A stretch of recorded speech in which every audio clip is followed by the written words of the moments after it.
In september van dit jaar is de subjectieve atlas van Friesland uitgebracht. Jan-Pier Brands is ook verboen aan de atlas. En hij ging op bezoek bij de bopperste bewoners van de heegste flats van Friesland. In die subjectieve atlas is een soort contrast, zoals ze kennen, tussen dit en het idyllische platteland. Maar als het heel kritisch bent op dat idyllische platteland, wat zost er? Dat zost eigenlijk ook een soort eenheidsworst. Zeker nou, hè? Van alles is bestraat, is geasfalteerd, alles is gevoegd. Maar feitelijk is dat echt intensieve landbouw voor 90%. Ja, dus dat klopt. is feitelijk dit. Ja, precies. En als het hier naar een soort van details zoals bijvoorbeeld deze flat, als je er nou echt erop inzoomt wat zost hier, dat is eigenlijk een hele diversiteit. En van hoe mensen, omdat steeds met die uniformiteit, daar toch een eigen ding van maakt. Een heel duidelijk geval van een eigen draaijouwen aan je flat is te vinden in Balswert. Het heegste en grootste fluitenmuseum van de wereld zit daar. Kunt u zich nog herinneren hoe u op in dit appartement terechtgekomen bent? Ja, dat kan ik me nog heel goed herinneren. Toen leefde mijn vrouw nog. En 15 jaar terug en die had last van de benen. En wij woonden in Woudsend. We hadden een mooi groot huis, 2 onder 1 kap.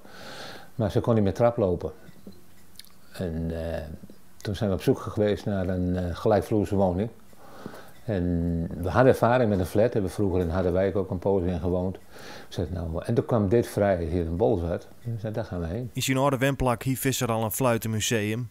Maar hij kwam erachter dat een flat eigenlijk heel geschikt is van een museum. Ja, nou ja, fluiters nemen dus niet veel ruimte in, hè. Maar de eerste fluitist van Boston Philharmonic Orchestra, die is speciaal uit Amerika, die is naar Woudsend gekomen toen. Want ik heb 1 fluit, er bestaat er ook maar 1 van op de hele wereld. En die moest hij even zien.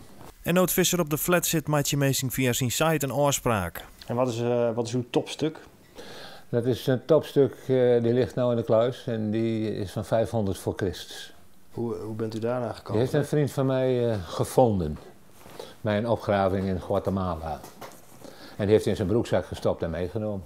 Ja. Ja, gelukkig niet gepakt, want Dat is kunstroof? dat is behoorlijk. Dan had hij nou nog gezeten, denk ik. Ja? Ja. Ik geloof dat er levenslang op staat zelfs. Want als ik eraan denk, ja, nou ook weer, dan krijg ik gewoon kippenvel. Ik kan dus geluid laten horen. En wat mensen 2500 jaar geleden ook gehoord hebben. Nou, dat is natuurlijk uniek.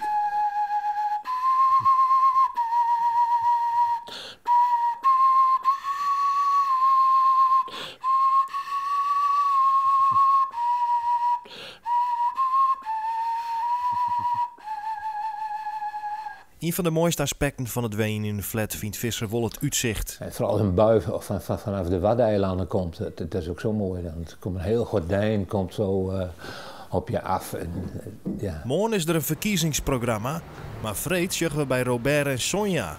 Zij vertellen wat er gebeurt als het verhuist is van een flat naar een huis.